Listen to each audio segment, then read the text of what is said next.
6살 딸을 살해한 혐의로 30대 엄마가 붙잡혔는데요.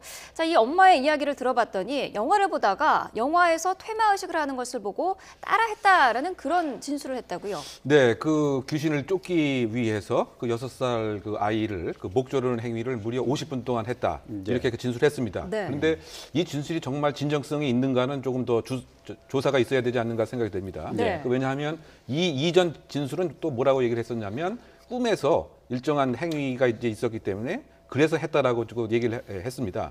그리고 주변에 그 얘기를 들으면 그 환청을 뭐 들었다 뭐 이런 얘기도 분명히 있다고 한다면 이거는 또 망상적 사고 때문에 그 아이에 대해서 살해 행위를 한 것으로 추정이 되는데 네. 근데 과연 이제 그런 것인지 아니면 이 아이가 그 언어적 그 발달 행위가 있기 때문에 하나의 학대하는 행위에서 학대 치사의 결과는 그 아니었던 것인지 그래서 이것을 그 숨기기 위해서 일정한 얘기를 거짓말했을 가능성도 상당 부분 있지 않는가 생각이 됩니다. 네. 그래서 최근에 그 주변에서 얘기를 또 들어보면 이 집안에 여러 가지 형태의 그 가정 폭력과 그 학대의 정황이 그 있었고 이것이 10여 차례 직간접적 신고가 있었다고 하는 얘기도 있습니다. 예. 그렇다고 본다면 단순히 그 퇴마 의식, 뭐 종교적 믿음 때문이라기보다는 혹시 이 아이를 학대하려고 하는 그 과정에서 생긴 사고일 가능성도 그 배제할 수가 이제 없는 것은 아니냐 저는 그렇게 생각이 됩니다. 예, 그렇군요. 이 사건 자체는 지난 월요일이었습니다. 19일 밤 11시에 발생을 했는데 50분 동안 목을 졸랐다고 하는데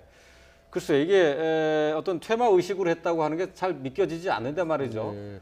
저도 이거는 좀 이해하기 어려운 부분이죠. 상당히 긴 시간이고요.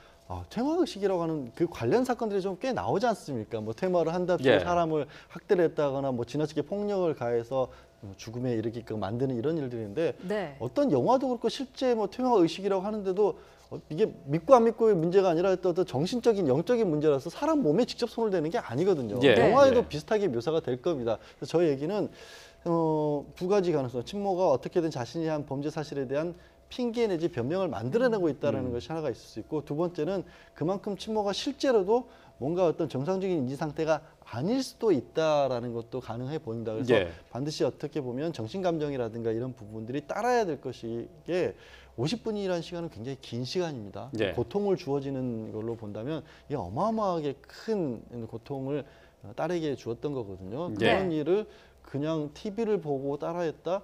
또 이게 처음일까? 여러 가지 의문점이 들게 만드는 일이죠. 네.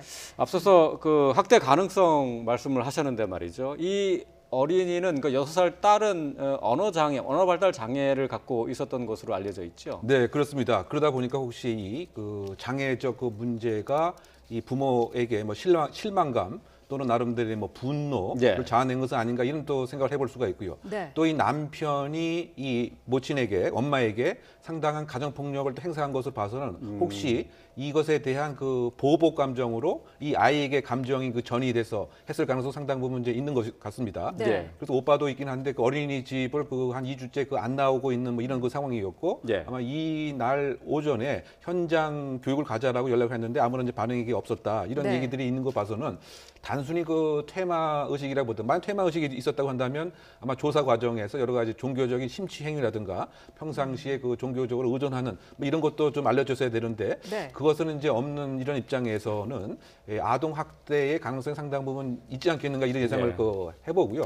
또 이것이 그 시점을 보면은 50분 동안 밤 11시에 50분 동안 이제 목조름 행위를 하고 그 다음에 그 남편도 함께 있었던 것 같습니다. 그 남편이 아침에 일어나 봤더니 아이가 숨을 쉬지 않았다라고 한다면 남편 역시 이 행위를 상당 부분 알고 있는 이런 상태의 그 공범으로서의 역할, 뭐 이것도 사실은 또 조사의 그 대상이 그 되기 때문에 과연 단순한 퇴마 의식 이외에 이 가정 내에 있는 나름대로의 그 갈등 상황, 그것이 그 아동 학대일 수도 있고 남편의 아내에 대한 가정 폭력일 수도 있기 때문에 이런 그 범행 동기가 무엇인가를 밝히는 것이 수사의 초점이 아닌가 생각됩니다. 네.